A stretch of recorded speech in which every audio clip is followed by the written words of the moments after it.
ఈ sound healing therapy నువ్వు కూడా చేయించుకోరా, బాగుంది.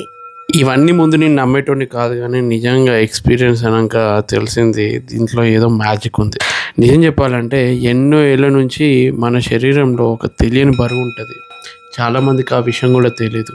డాక్టర్లు ఎన్ని మందులు ఇచ్చినా అలసట మాత్రం పోదు. మొదట్లో సౌండ్ థెరపీ అంటే ఏదైనా మంచి మెలోడీ పాటలు వినడమేమో అనుకున్నా. అది కాదు. ఈ వైబ్రేషన్స్ తోటి మన చుట్టూ ఉన్న నెగిటివ్ ఎనర్జీ పోయి పాజిటివ్ ఎనర్జీ వచ్చిన ఫీలింగ్ వచ్చింది. అమ్మ కూడా తనకి మోకాళ్ళ దగ్గర నొప్పి ఉంది అని అంటే ఈ సౌండ్ థెరపీ తోటి చాలా రిలీఫ్ అనిపించింది. అసలు మాటలో చెప్పలేకపోతున్నా కానీ ఆ వైబ్రేషన్స్ స్టార్ట్ అయినప్పుడు అవి నా చెవులకు కాదు, నా ఎముకలకి, కండరాలకి, మైండ్ లోపలికి వెళ్ళాయి. నాలో పేరుకుపోయిన ఒత్తిడిని ఆ శబ్దాలు నెమ్మదిగా కరిగించేసే అనిపించింది. తెలియకుండానే నాకు కన్నీళ్ళు వచ్చాయి. ఎందుకంటే నా శరీరం మొదటిసారిగా రిలాక్స్ అవ్వడం అంటే ఏంటో తెలుసుకుంది. ఆ క్షణం నాకు ఏ నొప్పి గుర్తులేదు. థ్యాంక్ యూ అర్చన గారు.